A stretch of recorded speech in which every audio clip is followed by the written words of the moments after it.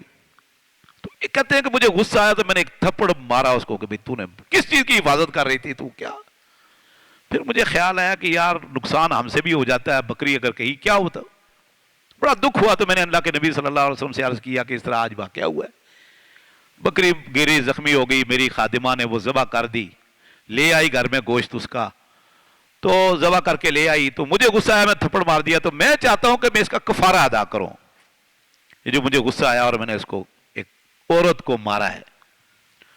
آپ نے فرمایا اس کو بلاؤ پتہ کریں مسلمان بھی ہے یا نہیں, ایمان بھی ہے یا نہیں, مومن ہے یا نہیں, اس کے ایمان کو پرکھتے ہیں, انٹرویو لیتے ہیں, انٹرویو کہ یہ مومنہ ہے یا نہیں, مسلمان بھی ہے یا نہیں. بلایا گیا. صحیح بخاری کے لفظ دیگر کتابوں موجود ہے یہ حدیث. آپ نے سب سے پہلے جب وہ آئی پوچھا این اللہ, یہ اللہ کہاں ہے, اللہ کہاں ہے. جب اللہ کہیں نہیں تو اینا جگہ کے لیے ہوتا ہے اور انا وقت کے لیے ہوتا ہے. اینا من اینا انتا, این مسجد, این المدرسہ, این اللہ, اللہ کہاں ہے. یہ سوال میرے اور آپ کے سردار امام الانبیاء محمد الرسول اللہ صلی اللہ علیہ وسلم, یہ سیر جن کو اللہ نے کروائی وہ کر رہے ہیں. واقعہ مدینے کا ہے. قالت فی السماء, اس نے آسمان کی طرف اشارہ کیا کہ اللہ اوپر ہے, اشارت اللہ اوپر ہے.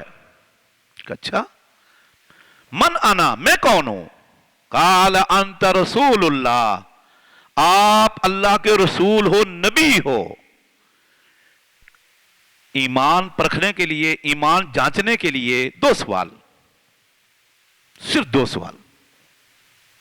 اللہ کون, کہاں ہے, جواب درست آ گیا, اللہ آسمانوں پر اوپر ہے. میں کون ہوں, آپ اللہ کے رسول ہو. فرمایا آتقھا فإنھا مؤمنہ, اس کو آزاد کر دو, یہ مومنہ ہے. یہ صحیح بخاری کے لفظ ہے. اس کا ایمان بالکل درست ہے, ایمان پکا ہے اس کا, صحیح ایمان, درست ایمان ہے اس کا. آزاد کر دیو. میرے بھائیوں, آپ اسے اندازہ کیجئے, آپ نے اللہ کے نبی صلی اللہ علیہ وسلم نے جو عرفہ کے میدان پر خطبہ حجۃ الوداع, خطبہ حجۃ الوداع جو فرمایا, دنیا کی کئی زبانوں میں اس کا ترجمہ ہے اور کئی لوگوں نے اس کا ترجمہ کر کے اپنی بیٹھک میں, ڈرائنگ روم میں لٹکایا ہوتا ہے. دنیا کے کافر بھی اس کو تسلیم کرتے ہیں. یہ چارٹرڈ آف اسلام ہے خطبہ حجۃ الوداع. خطبہ حجۃ الوداع حدیث کی سب کتابوں میں, سیرت کی سب کتابوں میں ہے. صحیح مسلم میں, ابو داؤد میں یہ لفظ موجود ہے. آپ نے خطبہ دینے کے بعد فرمایا کہ لوگوں, جبکہ 1 لاکھ سے زیادہ صحابہ کرام مشرق مغرب شمال و جنوب سب سے آئے ہوئے تھے, غریب امیر چھوٹے بڑے رعایا حکمران سب تھے. یمن کا بادشاہ ابو شاہ بھی تھا, اس خطبے میں موجود تھا, بخاری میں حدیث ہے. اس نے کہا مجھے یہ لکھوا کر دو. اللہ کے رسول نے ایک صحابی کو کہا اکتبوا لابی شاہ, یہ یمن کا ایک بادشاہ آیا ہوا ابو شاہ, اس کو یہ خطبہ میرا لکھ کر دو. صحابی نے لکھ کر دیا. پھر اللہ اکبر, آپ نے آخر میں فرمایا کہ لوگوں, میں شاید آئندہ سال زندہ نہ رہ سکوں, آئندہ حج نہ کر سکوں. میں نے اللہ کا پیغام آپ تک پہنچا دیا, جو اللہ نے میری ذمہ داری, میرا مشن تھا, ڈیوٹی لگائی تھی.